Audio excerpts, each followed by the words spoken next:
It feels weird for a while. It does feel a bit weird, but Like it's gonna fall off my head. I do. Well, I used to do meetings. Oh yeah. Hey, it's just the time of year when Maddie comes to everyone with like the saddest shit you've ever heard in your life for every episode. I got laid off this week. Howdy. What's up, folks? This is my full-time job now.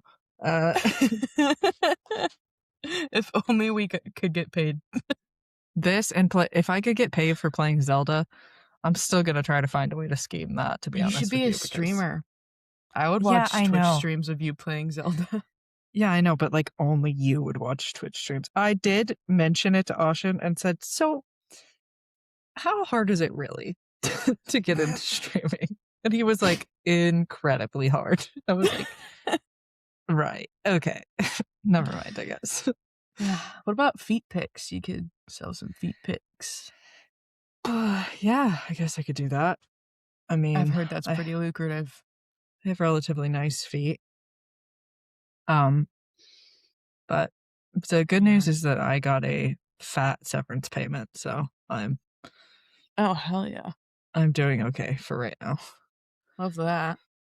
Yeah, hold on. I'm trying to okay, noise canceling. Okay, noise canceling is actually better. All right. So anyways, why are you drinking a fucking Pedialyte? I also just noticed what my hair looks like. I did. Like, you realized that the text that you sent me was at 4 a.m. my time. So I woke up to that this morning and was like, what text? You said we're going to have to start recording immediately because I need to confess my sins in front of God and everybody. You sure did say that, huh? Yeah. Well, you have the floor. I did it again. You threw up. Not as bad. It's not as bad as I didn't throw up. Okay. I didn't throw up, but we went to Frostfest. Indeed. And I did practice. I drank a beer a couple days before to ease myself back into it. You drink a beer a couple days before? I think I had 2 that night, maybe. But I was like, you know what? Don't get crazy. First beer back, I want something that I like. So, of course, I went for the Libre Brown we had in the fridge. Yep. Which isn't a light beer. No. By any means. No. It's a brown ale. Yeah. And a couple sips in, I said, uh-oh. Should not be buzzed right now. Alas. Alas, your tolerance break was like a month long. I knew that was going to be tough. Yeah. But when at Frostfest, they give you little glasses, and they're just like tasting glasses, so you're not getting a ton of beer at each place. But there was a lot of beer, and we Ubered, so we knew we didn't have to drive, and that escalated things. And we actually paid for our tickets this year. We didn't volunteer to get in, so there was more motivation to get our money's worth. Obviously, yeah. Was it just you and Aiden? No, it was me and Aiden and Mac and Addie and Charlie and Rachel. Wow. A group of 6. Yeah. It was really fun. And then we came back and hung out here for a little bit and yapped.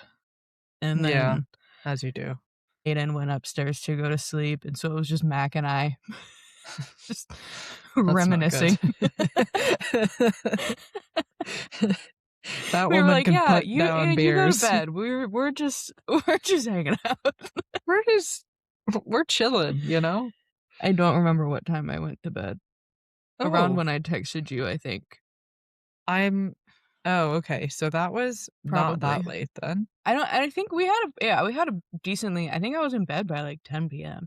Frostfest ended I was going to say. It was from like 2 to 6. I understand. Yeah. And so then we came back, and at one point we were all like, oh man, it's like 10 p.m., right? And we checked the clock and it's fucking 7:30.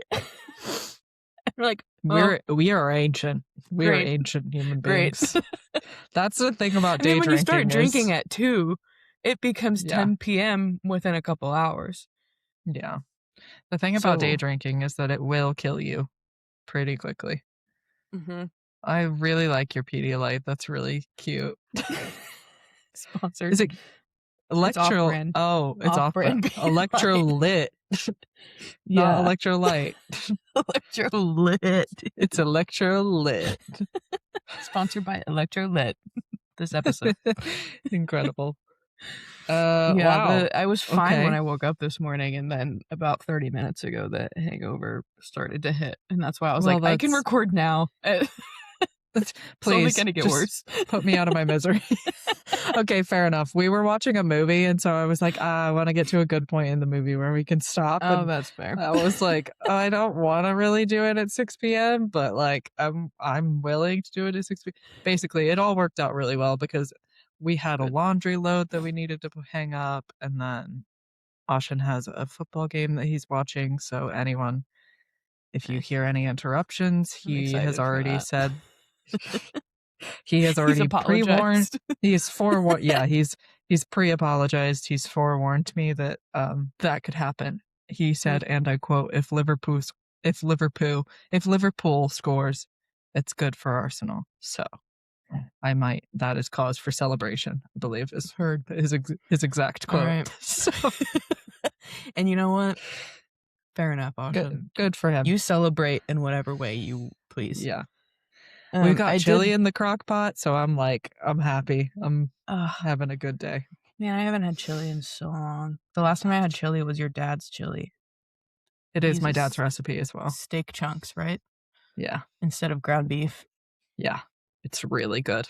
It really makes a difference. It's a good move. It does. Because usually I don't love chili because the ground beef just takes over every other flavor. But when you do the chunks... Mm-hmm. You just get little pockets of beef. It's really nice. And they like literally fall apart in your mouth. It's so good. Oh, that's a lovely hat. I got it yesterday. It's really nice. I like it. Is it Frost Fest? It's natural. Well, I did also get a Frost Fest hat, but I think Mac has that because once I got this, I gave Mac the Frost Fest hat to wear. Nice. It's Natural State Beer Company. Oh, that's cool. Inside, I really like that. I saw it on the table when I went up to get a drink, and I said, "What do I have to do to get a hat?" And it was the last one they had, and it was only like $8. And I said, "Oh wow, you're coming home with me." That's a deal. I got a couple other goodies too. Oh, okay. Please show me. That does sound scarily like a story that my dad also did whenever he was in Spain. He also got a hat. Did he say, what do I have to do to get that hat? No, he genuinely did. Yeah, he was at an Irish bar and he said, what do I have to do to get that hat? That hat being a felt hat, a felt fedora that had a little feather on it because it was from a German beer brand. And the guy said, oh, you just have to get like a draft beer of Paulaner, which is the brand it was from. Uh-huh. My dad said, what if I trade you my hat that I'm wearing for it instead? And the guy said, yeah, sure, okay. So now there's a size 8 hat with a South Carolina state flag logo on it. Some Irish bar, I think it's St. Martin's Irish Bar in Valencia, had like pins in it and shit. And it was all for a felt Paulaner fedora that he wore the entirety of the next day. So, you know what? Leave it up to Chris Whipple. Leave it up to Chris. Anyway, show me your goodies, please. I got this sticker. Oh, I like that. From nice. Stone Cloud Brewing Company, and they're from Oklahoma. So obviously, at one point we decided we were going to see who could get the most free stickers, but that was an idea that came up in the line, and I think we immediately forgot about it. So, something I think you'll really love is this Cowboyosaurus. I'm gonna take it. It's a little cross stitch. Yeah, and it's a fridge magnet. Isn't it perfect? Never mind. That's what I'm doing for my full-time work. I'm going to make fridge magnet cross stitches. Mm-hmm. That is a great idea. That's so cool. Where is that from? So cute. No, it is from Pause. Toby really has a lot to say. For everyone. Yeah. Nope, not that. You got cards for all of them? That's great. For all the places I bought things from. Majestic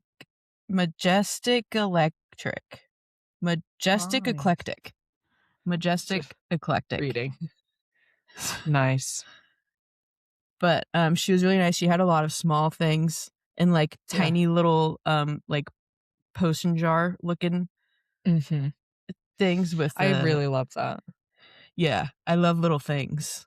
I love a little tchotchke. I love how she was like, I know that this is a beer fest, but here's my treasures.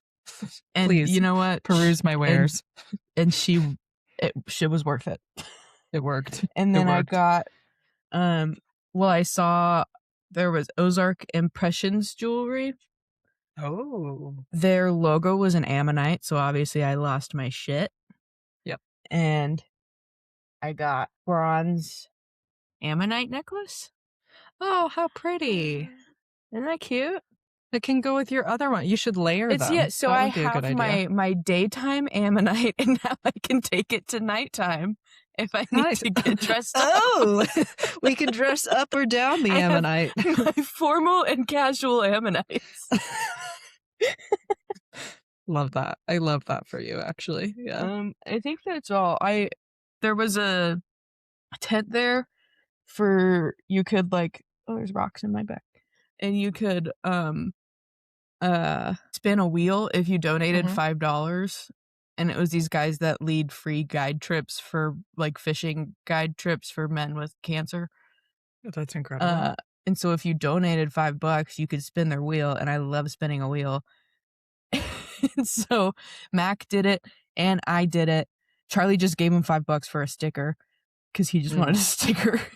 Yeah. And Mac and I both, the wheel landed on this, like you could win a free guide trip, entered to win a raffle to get a free guide trip.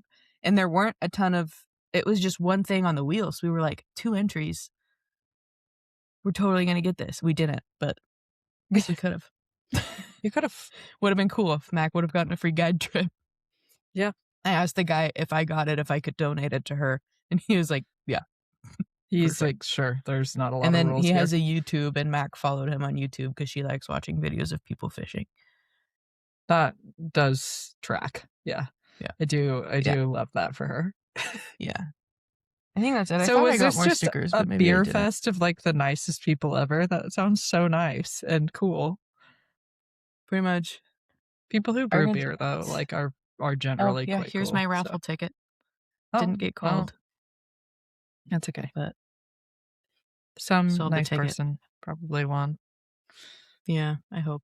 But yeah, it was great. There was like 60, 40, 50, 60, 70 different breweries there.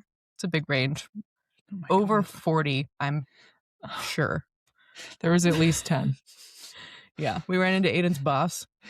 Oh. Who was like at least 10 beers ahead of us at all times. Oh. Yeah. Well, that's fun. That was fun. I forget about like working in a physical office. Like I never had to like run into anyone. You know what I mean? Yeah. Like I never ran into all my coworkers are randomly. In New England. So I did have 2 at one time. At most, I had 2 coworkers here. I never ran into them. So yeah. And now they're not my coworkers. So yeah. So it's been a silly week. It's just a silly little week. Just a silly little week. I have a lot of things in my notes that I've been meaning to discuss with you. Oh, okay. Please do. Let's see. If I don't want to talk about my life because it's just going to bum everyone out. It's like every time I come to this podcast, it's been like, well, either we almost died on a plane, Ocean got hit by a car, or I lost my job. So every 2 weeks, it's like, how bad can it get? Apparently bad. Yeah, that's okay. It'll all work out. Okay. Dude, to be honest with you, we went out and celebrated on Thursday night because I got my severance payment. Oh, yeah. And I was like, well, hell yeah, I've been doing, I deserve this. So we went and got Korean food and beers. And that was nice. I love that. So, yeah. I want to discuss Suddenly Amish. Do we have to? The pierced nipple. Okay. Yeah, okay, because so it's all I've been thinking about. The amount of people that I was texting being like, listen, I just need someone. I need anyone to watch this show. Because what is happening? lovingly, I'm not going to watch that show. But Maddie, I will say, has anyone ever watched that show besides you? Huh? Hold on. Has anyone ever watched that show besides you? Because it just came out. Is it? Okay. There's but still, it's a little Breaking niche, Amish don't you or think? Leaving Amish. Yeah. And then there's Return to Amish. And now there's Suddenly Amish. Right. So it's a long... And the premise is they want to open it up because the gene pool within the Amish is getting a little muddy. It's a little small.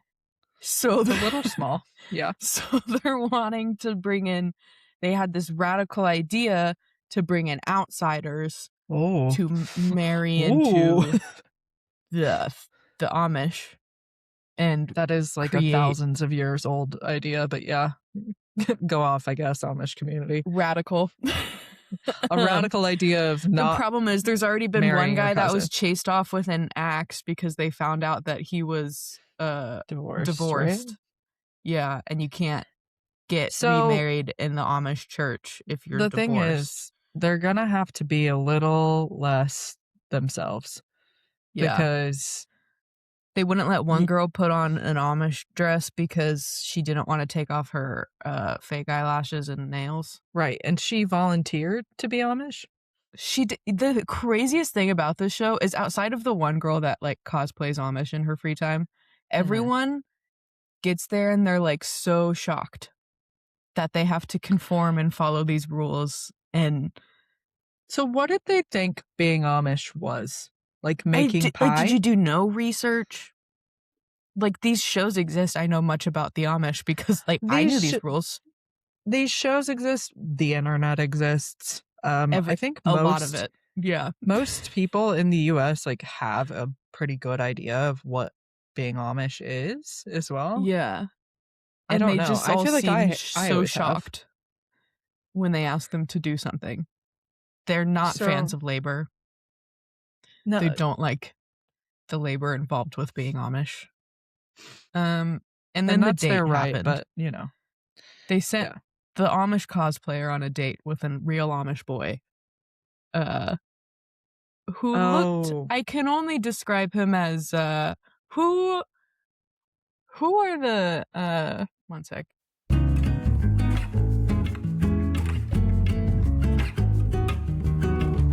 Tweedledee and Tweedledum, but with an Amish bowl cut.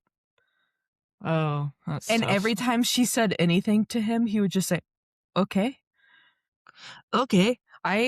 I'm gonna say something possibly really mean. I really don't like the Amish accent. Like, I think it's really infuriating. How it's just almost like an American accent, but not. It's almost there. It's like, yeah. It sounds like they're constantly trying to swallow their words, which I have a bit of a problem with. Just auditorially, but yeah, you know, that's neither here nor... Whoa! My light is switching.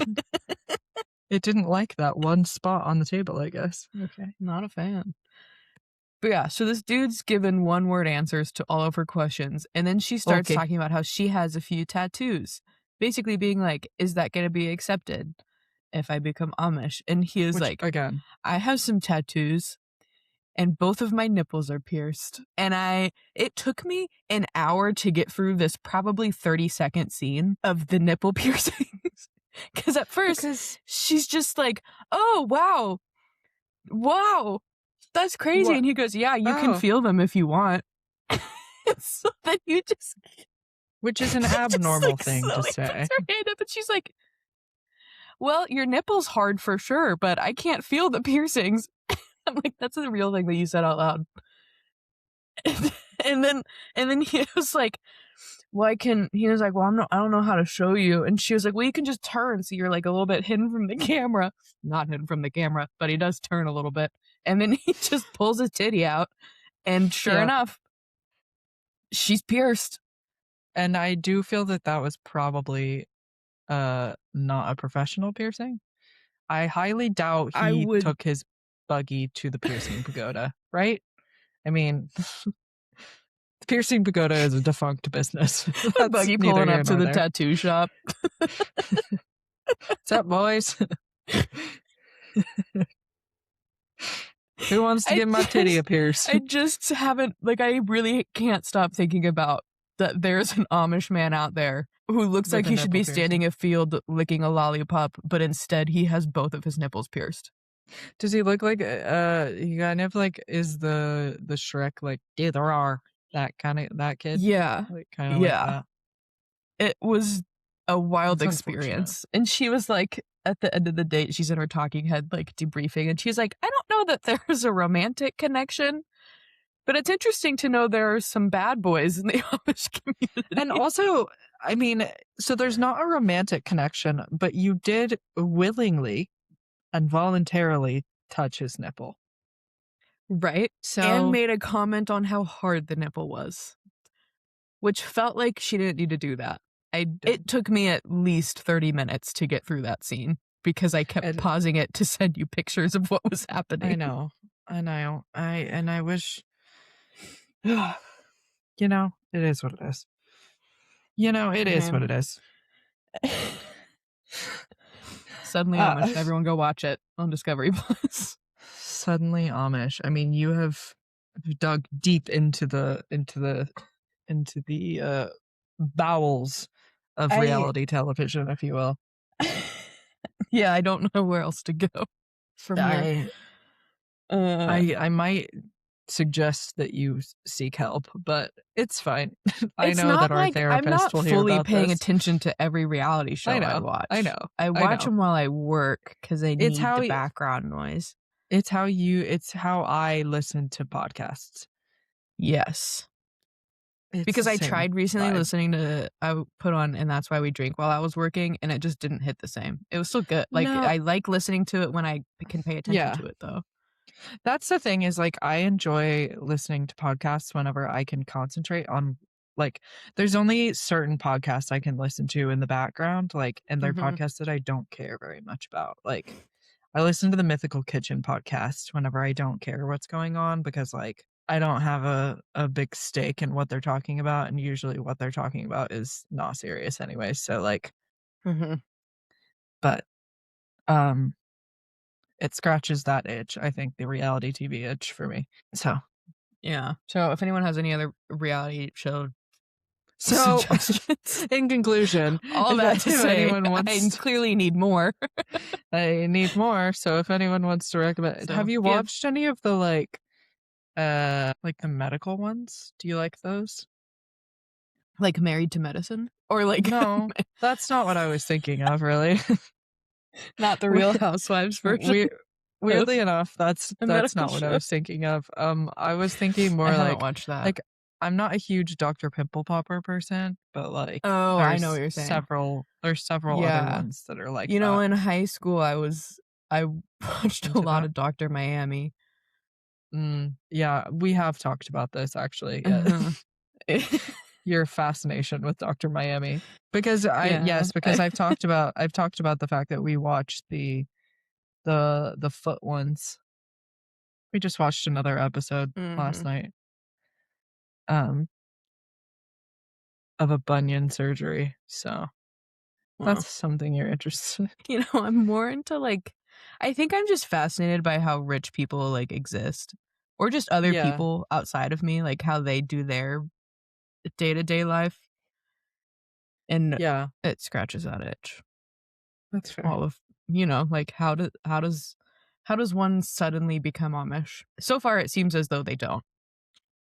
So far, but we're only like 4 episodes into this is the pilot season, by the way, when they threw out the pierced nipples. Well, I figured. Yeah, crazy. That's insane. I'm trying to get slime into my. I could hear it from the bag. Unfortunately, the slime's not even out of the bag yet. There we go. All right. Okay. You want to tell me a story? Yeah. I need to get it pulled up once I get the slime in his mouth. There we go. Oh, sorry. That was a horrible noise. Oh no, I almost spilled all of my Pedialyte on this white duvet cover. All right. I need to how does one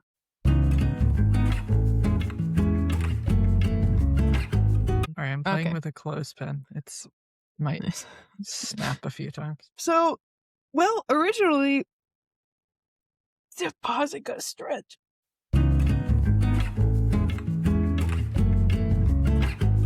Okay, originally, I was thinking about what to do, and Aiden suggested opals, and I thought that'd be fun. So then when I started looking into it, though, I learned that there's a pretty rough conflict between opal miners and indigenous people.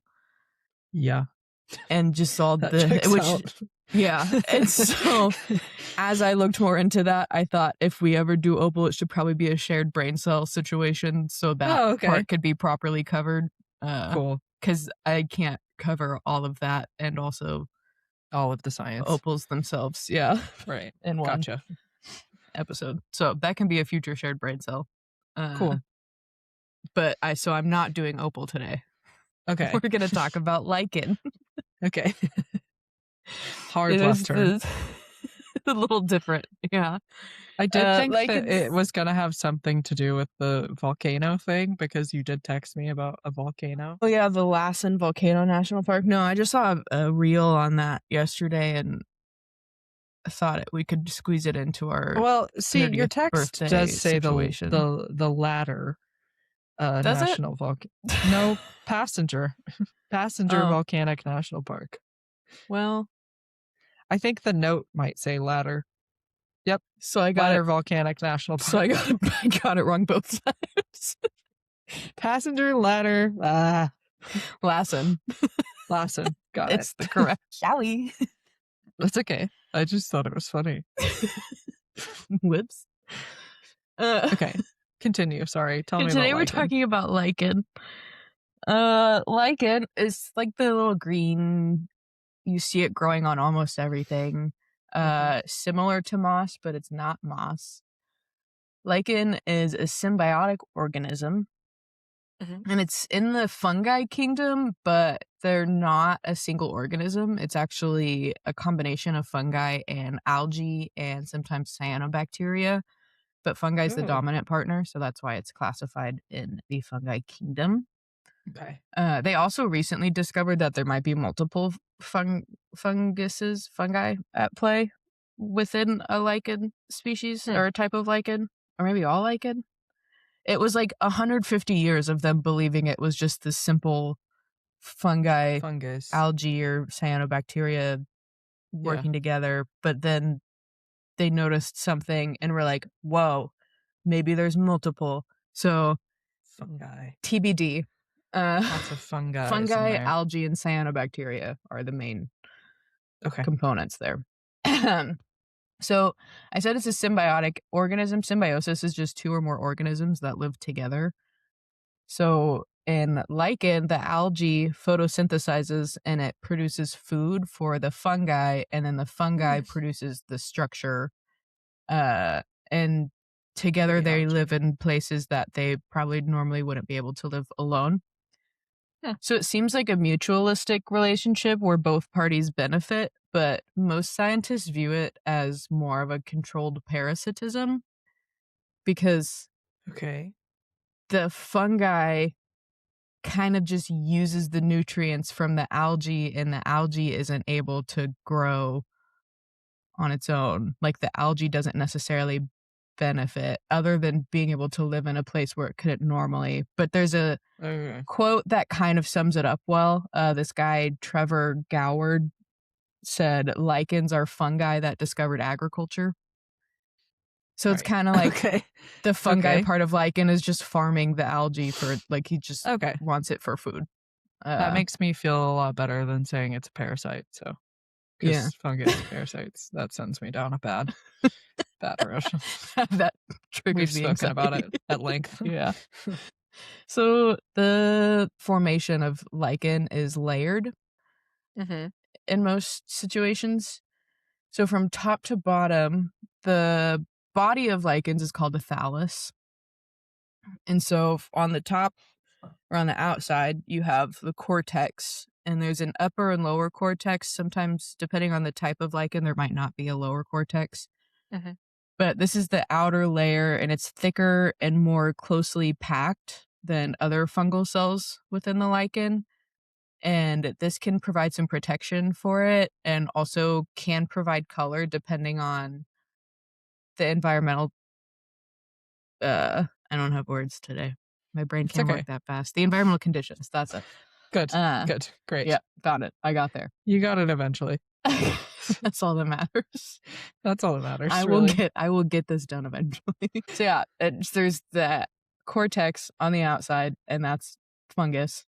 Mm-hmm. And then you have the algal layer. And so you have algae, which gives the lichen its bright green color. Mm-hmm. When it's wet, the cortex kind of becomes more translucent, and you can see the bright green algae underneath. Oh, okay. So that's why it looks more green when it's wet. I already said that. And so the algae feeds the fungi by photosynthesizing. And then sometimes you'll have cyanobacteria in a lichen as well. And that also provides food from photosynthesis, but it also fixes nitrogen gas from the atmosphere, and that helps aid the growth of the organism. Okay. And cyanobacteria will make the lichen look like, if it's present, will make the lichen look more of a dark green or brown or black color.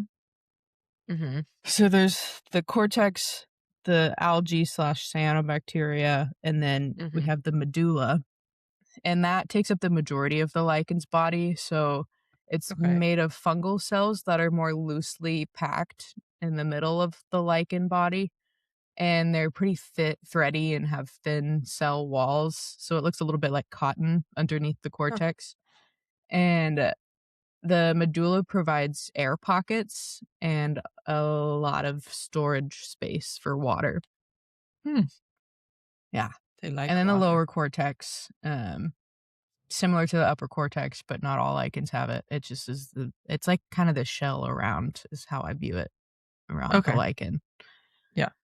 Understood.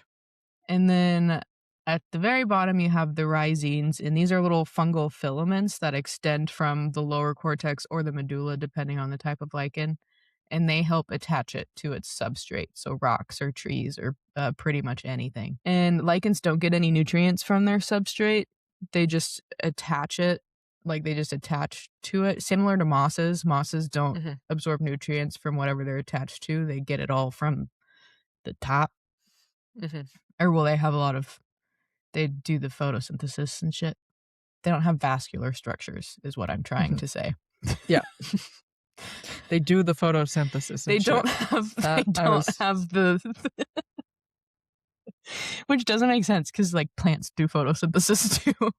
They don't have vascular structures. They attach and then get their nutrients top down, I guess, is right. Okay. How we can view that. Reproduction is tough when you have two different, like, it's not even two different species, we're two different kingdoms of life. Yeah. I'm not going to go too crazy into it.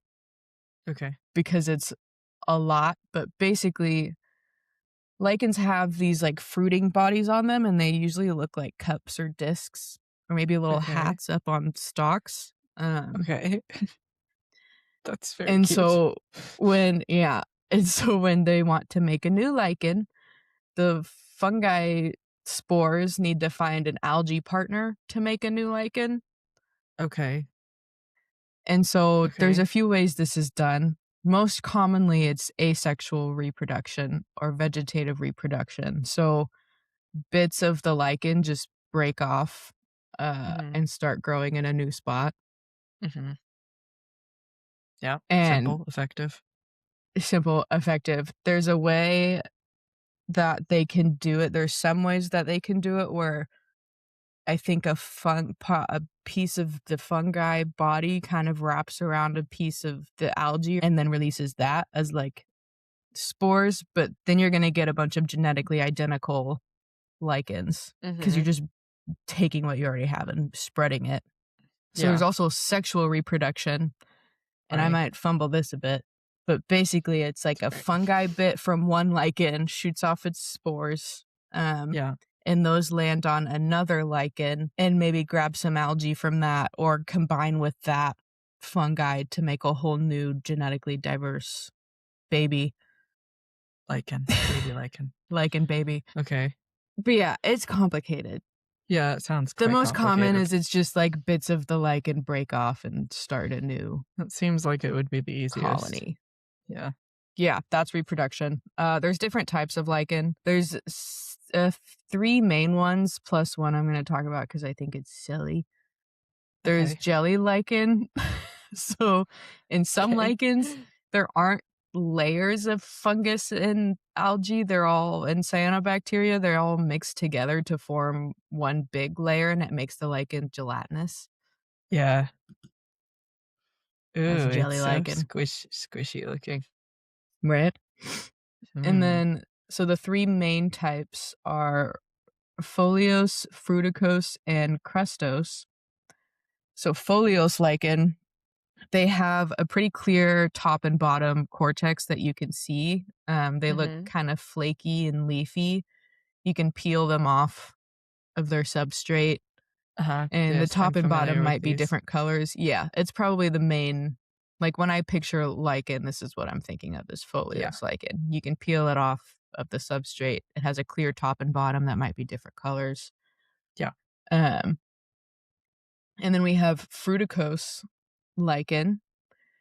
And these guys can be sticky uppy with kind of cup-like stalks, like trumpet lichen. Or they can be long and kind of hair-like, like a old man's beard. Or they can be kind of shrubby and just look like little shrubs on sticks. And yeah, there's a pretty wide variety of fruticose lichens. So they can have round branches that just have a central attachment point. Usually fruticose lichens only have one point of attachment to whatever they're attaching to. Yeah. Some are hollow in the middle. Wow. Some have flat branches that tangle up with each other, but because there's no defined top and bottom, they're still considered fruticose and not foliose. Okay. Yeah, that's fruticose lichens. Your long boys, the flowy ones, boys. or the sticky uppy guys, the shrubby guys. Anything that's not platey, kind of plate-like or flaky, like a leaf. And then we have crustose lichens, Yeah, and that's I'm kind of familiar exactly with what this it as sounds well. like. Yeah, they are flat, Crusty crusts. They don't have a lower cortex. So they form a crust over the surface, pretty much any surface, and they can't be removed from the substrate the way that foliose lichens can. So even if you like take the rock with you. Okay. Yeah. So even if like they can't be removed. Okay. You wouldn't be able I'm to sure get. They can be removed. Yeah, you could like, probably get naturally. a tiny sample, but like. Yeah. You would destroy it if you tried to remove it yourself, and you can't just like pick it up. Yeah.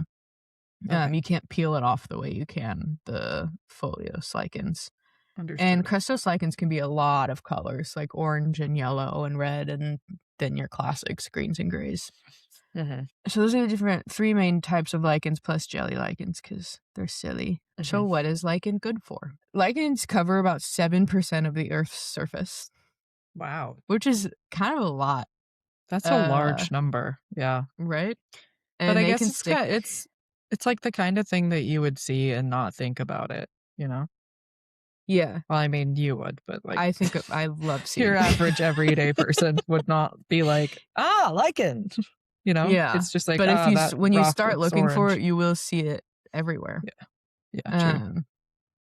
Lichens are an indicator species, so the old man's beard that I mentioned earlier can be an indicator of air pollution. So different lichens have different tolerances. So just by measuring the abundance of certain lichens over time is kind of a cheap way to monitor environmental conditions in an area, which is pretty cool. They also provide habitat and food and shelter for other organisms, like a little tardigrade can hide in some lichen, or a bird needing to use some of it for its nest. They're also a pioneer species, so a lichen can colonize a bare rock and chemically weather and break down the rock through the acids they produce, and that forms a soil base. Oh, so crazy. it's cool if you see lichen growing on like volcanic rocks. 'Cause you're like, hey, that's gonna be soil one day He's because of making that lichen soil. right there. Yep. Huh. Pretty neat. Cool.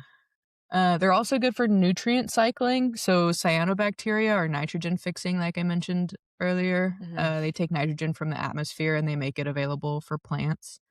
And lichens also capture carbon from the atmosphere, which we have That's a cool. lot of carbon. I mean, all plants that can Indeed. photosynthesize capture carbon from the atmosphere because it's part of the process, but lichen also does it. So Lichen. that's good. So Lichen does it too. And yeah, that's lichens. That was really short. it was very I did short. not realize how short that was gonna be. That was short, but I think you deserve it for today, to be honest. I needed it. You deserve it. Yeah, you deserve a little guy. Yeah. A little break. So that's lichens. They're really cool. They're not plants. Animals. No. They're fungi. No. They're algae. Fungi no. and algae. I learned that algae is a bit of a kingdom slut. It belongs in several different classification systems depending on the type of algae. So that's a phrase I've never heard before. Kingdom slut. Good. Eventually I want to do one on classifications because it's kind of crazy when you try to classify things. I think the last time I had a lesson in that. Yeah. I think the last time I had a lesson in that was 8th grade. So cool. Yeah, we can do that. Maybe we'll do that next. Well, I was gonna do that for this one, but then I 13 years knew I wouldn't be ready today to do something like that. So that's fair. You gotta give yourself. But yeah, that's lichens, our little symbiotic queens, kings and queens, genderless monarchs. Yeah. Okay. Our favorite genderless monarchs. A lichen does give they them energy, and I'm not quite sure why that is, but I think it maybe is because it is a they them, or it has so many kingdom identities. There's multiple. It contains multitudes. Indeed. Well put. So they them pronouns seem accurate. Correct. I would agree with that. Okay. All right. I'm pulling up my notes. Sorry. Okay. Cool. I learned about lichens today, and I will never call it a moss ever again. So help me God. Yeah, I think your ears might ring if I ever call it a moss. All right. Time to get to 5 of 6. We're almost there, boys. I'm excited for this one. It's messy, right? It's pretty messy. Yeah. It's also like just really sad. Like I came out of these notes just feeling like maybe I shouldn't say I'm excited then. Pretty bummed. So yeah, it gets weird. Oh, Katie, I completely forgot to mention, though this week was hellish, I got my ancestry DNA results, and it was really exciting. Oh, and cool. By exciting, I mean I am possibly the whitest person that has ever lived. So I am. When my uncle did his, he texted me the results and said, "Yep, 100% Euro trash." No, same. I am. I think 76% British. Whoa. Yeah. That's crazy. That's a lot of British. Yeah. Like 44% from England and Wales, and then 32% Scotland and Northern Ireland. So the only other one was like 2% Sweden. And then there's like a handful of percentage points from like Germany and possibly France, but they're not even sure about that. And that's Chris's DNA. It's messy. So my mom, 100% British, like fully British. Yeah. Isn't that crazy? That's wild. Huh. So I need to do some more. Speaking of being unemployed, I've got so much to do this week. I need to do. Yeah. You've got plans. I've got plans. Ocean's. I need to do Ocean's family tree because there might have been a Tudor in Ocean's line. Yeah. So we need to do some investigation. because they've been Welsh since the 1500s. He was like, so I'm really Welsh? And I was like, yeah. And he was like, yeah. Was he happy that you had some Welsh? Yes, I was 16%, I think, Welsh in the end. So I had 4% from South Wales. So he was excited about that. But yeah, he is like Welsh, at least on one side. And then the other side, I'm telling you, Katie, like they literally didn't move from the same county for like hundreds of years. Like both sides of his family, like both sides of both his grandma and grandpa's side. One of them was in Wales for hundreds of years, and the other one was in Yorkshire for hundreds of years. It's like they just didn't. They were like, "No, we're good here, actually." So this works for us. So it's crazy, really that crazy. Is wild. Okay. Anyways, so now I can. That reminded me because of the Tudor on his family line. Anyways, I'll have updates on that later. Please. Okay, so Catherine Howard. Let's talk about her. We don't actually know when she was born, so it starts off strong. She was either born sometime between 1518 and 1524. Like one of the sources I saw said that it was probably 1521, but I reckon they're just like guessing a middle number in between the two. But we think it was probably closer to 1524, so she was probably younger rather than older. Her father was named Edmund Howard, and he was the son of Thomas Howard, who was the second Duke of Norfolk. So she was niece to one of the most powerful men in England at the time. The Duke of Norfolk. I don't know if you know about this. So basically, the way that it worked back in the day was that there was like several dukedoms within England. And it varied. Dukedom. I know, it's a weird word, right? So there's several dukedoms. This is a dukedom. No, this is a dukedom. But there was several of them. And they like sort of varied in importance, and a lot of times they made up, well, not a lot of times, all the time, they made up the king's council, if that makes sense. So the Duke of Norfolk was important. Why? I don't know. Didn't really have any rhyme or reason, to be honest with you. He just was the Duke of Norfolk. So she was the niece of one of the most powerful men in England. Her mother was either named Joyce or Jocasta. We don't know. And her last name is near impronounceable. It is Lech. It's spelled leg with an H on the end. Okay. Not a clue. Lech is my best guess. Yeah, that sounds like an acronym. Mm. And she was the daughter of Sir Richard Culpeper. You don't need to know who he is. That's just, I went to high school with a kid named Dale Culpeper. I think that Any the name relation? Culpeper is so good. Hopefully not. Dale was kind of a fuck. He was just kind of a fuck. Can't think of a better word right now. You looked so wistful. Like you looked like you were really going to come up with something good, and then you said, "Fuck." Just poetic, even. From what I remember, Dale was kind of. I think he was kind though, but I might be getting him confused with Hayes because there's similar vibes. Yeah. Okay. Fair. Okay. And yeah, Dale was my high school Hayes. I hate to think that there was a high school version of that man. Yeah. Anyways. True. Anyhow. We don't need to go over who that is for the podcast. It's not worth the time. No. So her mother had, again, we don't know much. So basically we know, I think that her mom was married before she married Edmund. And she had about 5 kids from that marriage. And then she had about the same from her marriage to Catherine's father. So she was like one of 10, which is nuts. A lot of kids. Fun fact, she was first cousins with Anne Boleyn. So Catherine,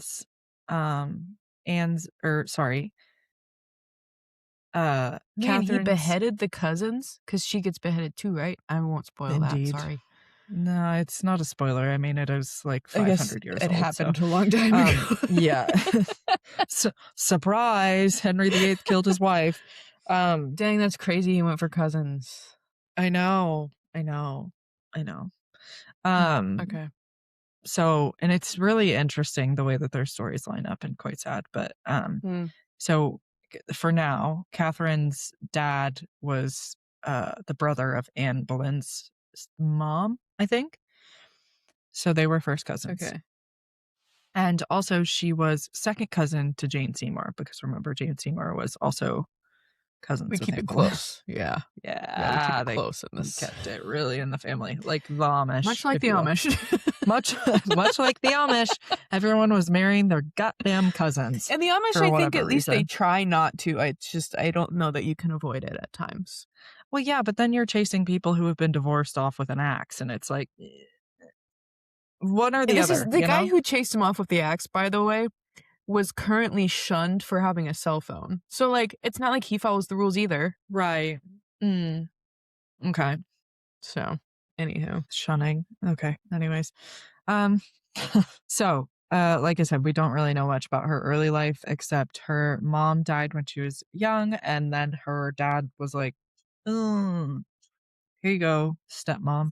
So she was shipped off to her step grandmother's house from an early age. And her stepmother was, or his stepmother, sorry. So her step grandmother was the the Dowager Duchess of Norfolk, and her name was Agnes Tilney. Okay. So Catherine grew up between two houses. So she grew up between a place called Horsham in Sussex and Norfolk House, which is in Lambeth, which is across the Thames from what would have been London at the time, but is now just London. She had a typical noblewoman education. We know how this goes: singing, dancing, writing, reading, needlepoint, embroidery, all the woman things. Not math, though, God forbid. Nope, not allowed. Or languages for whatever reason. So here we go.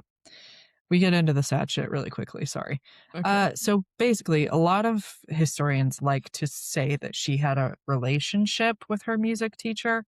That's bullshit. She was 12, and her music teacher, Henry Mannix, took advantage of his position and molested. Well, he didn't molest her. He tried to molest her.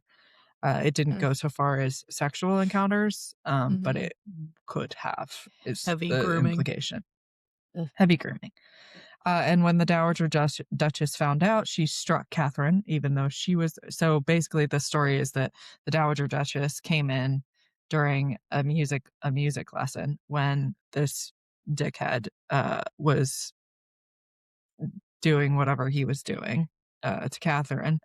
And the Dowager Duchess struck Catherine, even though she was the one who had failed to protect Catherine, which is, kind of her fault. I think that this is an example. Well, okay, so I'm not a therapist. I can't legally say this, but I think from what we know about sexual assault, probably should have included a trigger warning. Sorry. I didn't. But from what we know about it, it can ramp up sexual behavior as well. So the hypersexuality is quite a common trait of people who have been sexually assaulted. So Catherine then became involved with someone when she was 14, and he was the Dowager Duchess's secretary, Francis Dereham. Francis Dereham. They called each other husband and wife. They were definitely sexually involved, based on roommates' testimonies. So later testimony from Catherine's roommates at the time was that there was a lot of heavy breathing noises that came from the room whenever Catherine and Dereham were in there. So again, she was 14, so probably let's go ahead and say it's not her fault. But she was whereas historians do still like to say that she was in a relationship with Henry Mannix, she actually was in a relationship with Francis Dereham. except for he was like her distant relative and also the secretary to her step grandmother. So he was a full grown man. Yeah. Anyways. Okay. So based on what we can tell, she was very popular and attractive, but we don't actually know what she looks like. She's one of the only Tudor queens without a confirmed portrait. So, what am I going to do for my doodle? Well, there's supposed question portraits mark on of her her. face? Okay. Could do. There's supposed portraits of her and like things that we think are portraits of her, but they're not necessarily confirmed. That being said, the French ambassador not confirmed in big letters over it. I mean, it is a drawing anyways. Maybe. Just make her a stick figure with a really cute dress. That'll do, right? I can do that. The dress is the fun part anyway. Yeah. And boy, are they beautiful. Oh my goodness. They are so good. Fucking the last one though. I spent so long on that. You did a really good job on it. We need to chill with the pearls. Okay, yeah, the two, yeah. I need to chill with my doodles in general because tell the tutors how they're meant to. Yeah, you have kind of lost the bit, but I mean, yeah. The thing though is now that I don't think they're good enough for me to be like, yeah, I do good doodles for every episode, but they're not bad, so I can't do the bit if I'm bad at doodling. I really like the bit actually because it's like there's the duality, isn't there? So there's like these incredibly intricate heron, and then it's like stick hands, plain blue sky, stick hands, text bubble. Like, I enjoy it. I enjoy the like really intricate centerpiece and then the shitty background. I think that's my favorite. That's my favorite thing about them. I'll keep up. I enjoy the drawings. I just get so into it. I'm like, that is to say, that is to say, if you enjoy doing them, like I'm not here trying to force you. Well, I mean, and at this point, I don't think I can go back to a stick figure horse. So, because I do wonder, like, people would be like, oh, like people as if, but like, like. As if anyone would comment on it at all, but like it would feel like a downgrade, I guess, in my opinion. It's kind of cool to see how it's evolved on our Instagram. I enjoy that a lot. From the first, I think it was when I did the octopus is what ruined it, because that was right after an EMDR session, so I needed to dissociate. So I spent 4 hours drawing an octopus, which is, I mean, healthy. Right? You know what? Again, sure. Don't listen to medical advice from us. If anything, don't listen to medical advice from us. If anything, super don't listen to super mentally ill people. That's one of the only things I can advise you. Draw an octopus if you are in the mood to dissociate. Or play video games or color a page or whatever makes you happy. Look, now he's throwing up the cowboyosaurus. That is funny. Yesterday I made cinnamon rolls to dissociate. That was fun. I made cinnamon rolls from scratch. They were very I tried it and I was by myself and I said, this is disgustingly good to no one but myself. So love that. And it was disgustingly good. So okay, anyways, back to Catherine. The French ambassador did describe her as short and graceful. Okay. That's it. That's it. That's funny. So in 1539, the Duke of Norfolk, so Catherine's uncle, secured her a place in the household of Anne of Cleves. So this was before Anne of Cleves became friends. Thank you for texting me short and graceful. I didn't know what it was faster to pull up our text than my notes. No. Yeah. Before she became queen, Anne of Cleves' household was assembled. And the Duke of Norfolk wanted one of his family members in the household. Basically, is what happened. Okay. Yeah, that's my literal next note. So the whole Howard family essentially used Catherine as a pawn. because they were playing this political game at court, and they probably intentionally pushed her into the spotlight with Henry, because she was pretty and popular, and they were like, look. And they knew that he liked mistresses, so Henry, with his fucking gouty toes, was like, ugh. I think I actually said, my note says, who of course fell for the bait because he's himself. Can't resist a pretty woman. By June 1540, so this is 6 months after Henry and Anne are married. Henry and Anne of Cleves were married. It's pretty known that Henry was like pining after Catherine. Anne of Cleves even complained about it. So we know that it was another woman at the very least. At the very most, it was probably Catherine. Gotcha. I also said poor gal after saying that because poor Anne. So fast forward to Henry secures his annulment from Anne, and he set about preparing to marry Catherine. 16 days later. So he gets annulled. I believe it was July 12th. I could be wrong about that, but it was around the second week of July. And then on July 28th, 1540, Henry and Catherine marry in secret at a place called Oatlands Palace in Surrey. Fun fact, it's the same day that he executed Thomas Cromwell for treason and heresy. Why? I don't know. I'm not going to get into it. Execution at noon, marriage at 2. I got a schedule, baby. Tight schedule, Gotta pack it all in there.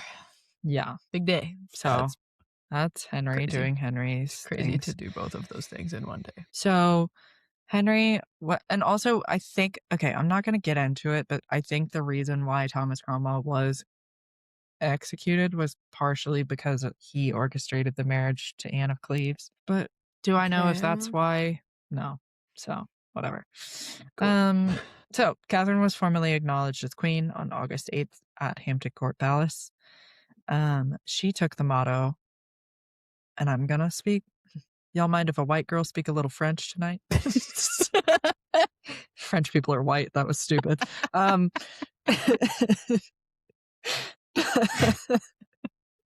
right. It's just that I love that, like, y'all mind if a white boy speak a little Espanol tonight theme.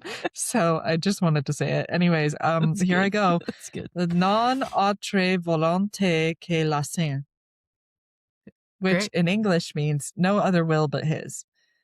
Because I would too if he had given me as much loot as he gave her, is what I said. He gave her the loot. He gave her a lot of stuff, a lot of properties, including properties that had belonged to Anne Boleyn's family. No, that was Anne of Cleves. I'm sorry, I'm getting confused. So he gave her a lot of properties. There's a lot of Annes and Catherines. So a lot of Annes, a lot of Catherines. It's getting a little confusing. Yeah, he gave her a lot of stuff. And then she was like, no will but his. That's her motto. Here's a quote. Keep the short one. Yeah, I like the short one better, actually. Pass, hard pass. Here's a quote. The king is so amorous of her that he cannot treat her well enough and caresses her more than he did the others, reported scandalized French ambassador. What is this, E-News? I know. It's like the news cycle hasn't changed. We've just got better technology. That's it. Yeah. I mean, the ambassadors, didn't you have something better to do? Like, you're an ambassador for an entire other country. Did you have anything better running to the do? gossip column. Yeah, literally for the French. Henry, of course, was really obsessed with his wife, who was at least 30 years younger than him, if not more. He was all gouty and shit at this point. Disgusting. And he was like a big boy with the jowls and stuff too. Like, he probably, I mean, sometimes I just think about how he must have smelled, and I'm like, ugh, that poor girl. Yeah, because how was bathing? I mean, it was a thing, but not like a daily requirement, if you know what I mean. Cool. Gross. No deodorant. Yeah, no. Just stinky. Stinky, stinky boy. Catherine and Mary did not get along because Mary was older than her stepmother. So I would also be a little bit pissed. Yeah. Yeah. I get that. So Mary was pretty much like outright disrespectful to Catherine until Catherine fired 2 of Mary's maids as punishment, and then Mary was like, but she didn't like it. She liked Elizabeth more because of the whole Anne Boleyn connection. And she also got along well with Edward.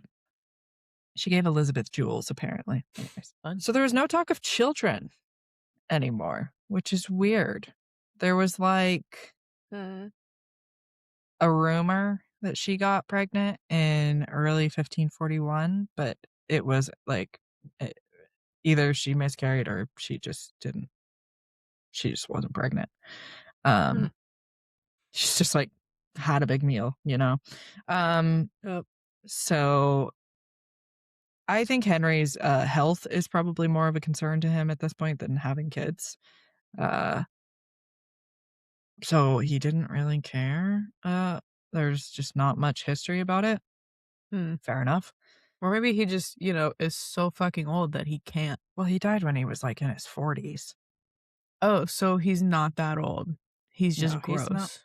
He's not that old. He's just diseased and has spent his entire life on his ass.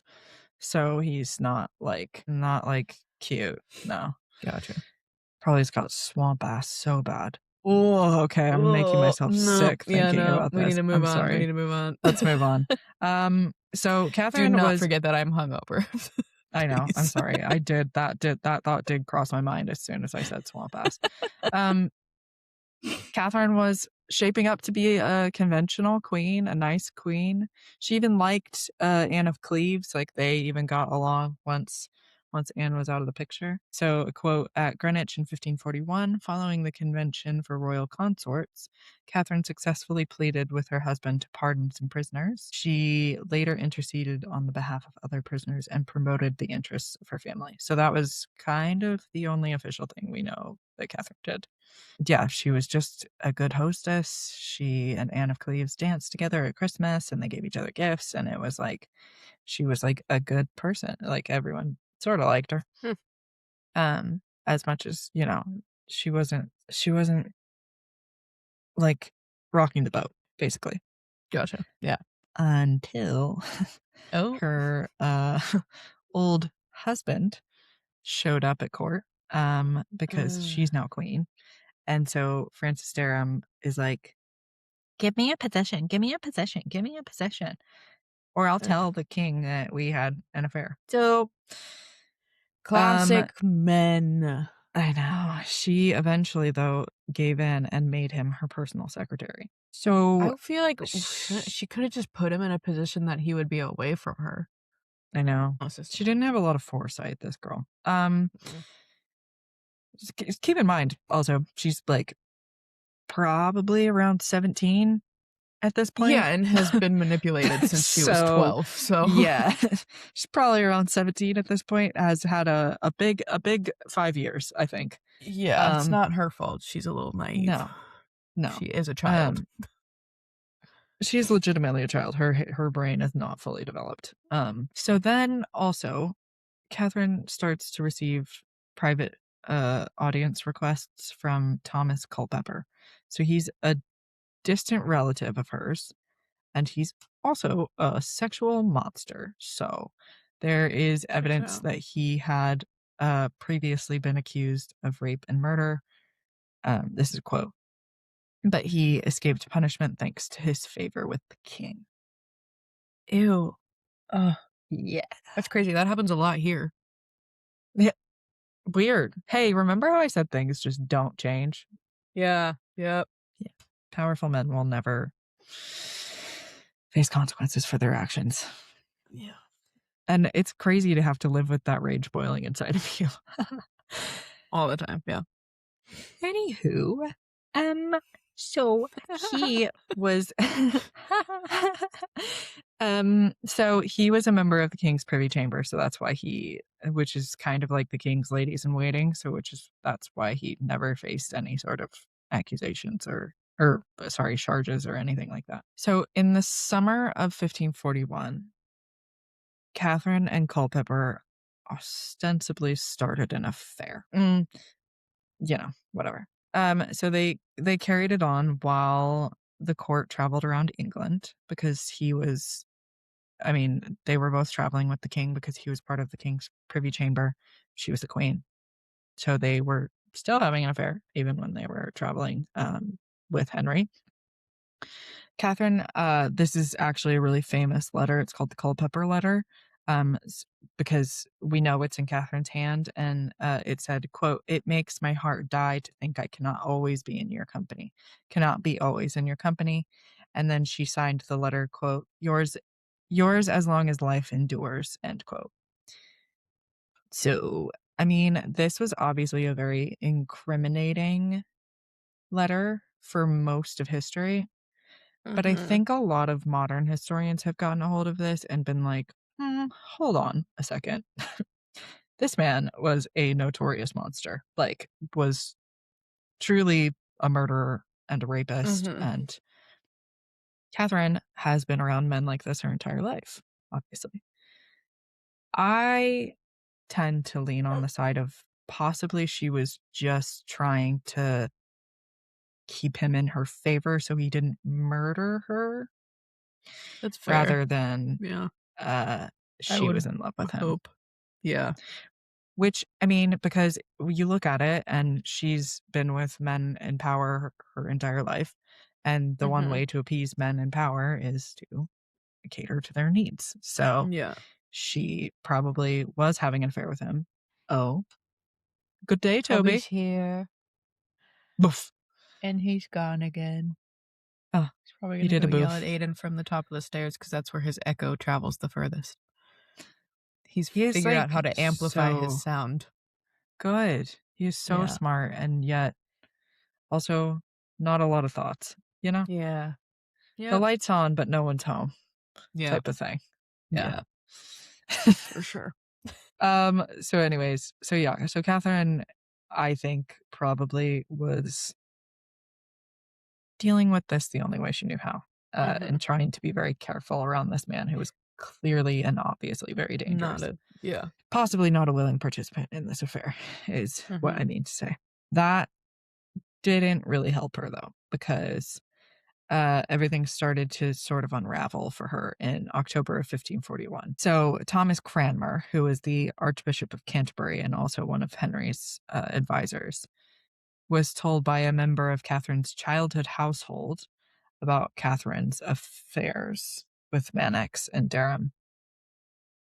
So obviously the old Archbishop had to tell Henry about this, which sucks.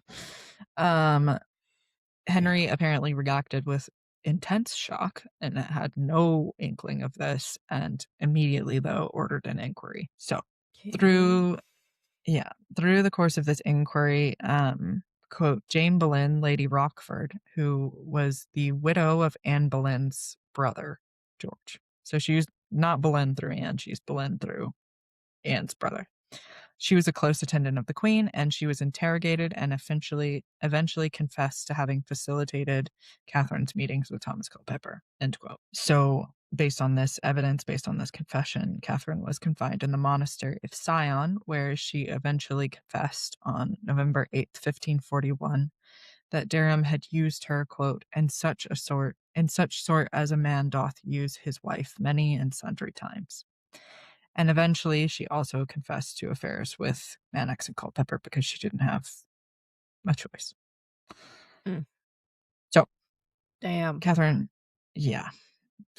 was stripped of her queenship on November 22nd, 1541, after having been moved to London. She was convicted privately by a special act of attainder, which was passed through Parliament and signed by the king. So she didn't have a trial. She was just convicted by the king and Parliament. Damn. Yeah. That's tough. It did take a while, and I assume that they heard a lot of testimony and that kind of thing, because she was moved to London in November of she was moved to London after she was stripped of her queenship, I think. But the Act of Attainder was not passed by Henry until February 1542. Okay. Before that, Thomas Culpeper and Francis Derham were convicted and executed on December 1st, 1541. So, I mean, if nothing else, at least that also got taken care of. Yeah. were executed. Yeah. But then Catherine was... Oh, this is it. Okay, so she was moved to London, but then she was moved to the Tower of London on February 10th, 1542. She was then subsequently executed at 9 a.m. on February 13th, 1542, on the Tower Green, which is also where Anne Boleyn was executed. She, on the scaffold, apparently confessed to her sins against God and Henry, and then she took one chop. Because she was so weak, apparently, by this point, that she had to be supported when she went up the scaffolding to die. Oh my God. So, yeah. She was probably... So, she may have been as young as 18, but she was definitely under 25 when she was executed. So, she was a kid, basically, child. Damn. That and she sucks. Yeah. Man, she had such a shit life. I know. She was also not given a funeral, and then she was buried next to Anne Boleyn, and buried next to her attendant, Lady Rochford, the one who confessed first, who was executed shortly after Catherine. So they are buried they were first buried in the Chapel of St. Peter ad Vinicula, but I believe their bones have been since moved. Anyways, that's Catherine's story. She had a horrible life. I know. That's why I'm like, it's obviously like incredibly messy, but at the end of the day, there's just this undercurrent of like... And it's like she had a moment of like being like she got all these things when she became queen, but then didn't last long. No, it lasted under a year. The blackmail hit. No, a little bit over a year. Yeah. So that's Catherine. Henry, for what it's worth, was apparently like really taken aback by her adultery. Like he wasn't the one to like orchestrate her adultery, like Anne Boleyn. Like if you'll recall, like the way that Anne Boleyn was arrested was also for adultery. And treason. Yeah. But Henry, like most historians agree that Henry like completely fabricated, Henry and Thomas Cromwell completely fabricated Anne's adultery, whereas Catherine's was real. I don't think there's any denying that. But it was before they were together, I thought. But that's just not allowed in general? Thomas Culpeper was also during the marriage. That's also not allowed. Yeah, it wasn't technically allowed for her to not be a virgin when she was married. Gotcha. So, damn, poor Catherine. I know. I feel very bad for her. And she doesn't even have a portrait? I know. She doesn't have a confirmed portrait. Yeah. Sorry to bum everyone out. Damn. Welcome to history. It's not kind to women. And just in case you haven't been listening for the past 6 weeks. Well, I feel like I can't say that was good. Your delivery was great. That's fair. Thank you. Contents were devastating. Contents were horrifying. The delivery was good. Thanks. That's all I can ask for here, really. Yeah. So, anyways, next week is our last one. And she survives. So, yeah. We got for a while. 2 that survived. Yeah. It's gonna get sad. Okay, well, never mind. Yeah. Yeah, sure. Okay. Henry dies in the next one. That's exciting. Hell yeah. A win. A win for us all. A win for us all. Henry burning in hell. That's all. What a little bitch. All right. Indeed. All right. Well, you go have a hungover day, my friend. Well, we have the Super Bowl. Oh, later. Indeed. The Super Bowl is tonight. It's not gonna be it's not gonna be like last year when we got to go to Dave and Buster's. I know, that's so sad. But you'll mind if a white boy speak a little Espanol tonight? Bad Bunny. Yeah, going for Bad Bunny, staying for the friendship. And snacks, hopefully, right? And snacks, yeah. It's at Macy's house. Her sister wanted to cook a bunch of things, so we're all bringing things, and they're making things. And at least probably gonna bring my Switch, so I don't have to watch the sports part. Hell yeah! At least best day of the year to be hungover, to be honest, because it's all about food, isn't it? Yeah, and it's a group of people that's not like an emotionally or a mental drain. I can go there and be a lump. Yeah, I like that. That's good. Yeah. Well, have fun. It will be I will not. I did stay up for the Super Bowl last year, and I do not plan on doing that this year. Even though I'm unemployed, I have a great sleep schedule. So and I'm sticking to it. I'm sticking to it. Fair enough. All right. I'm gonna go take a nap. Have fun. Sounds good for me. That sounds great for you. Yes. All right. Bye-bye. Bye.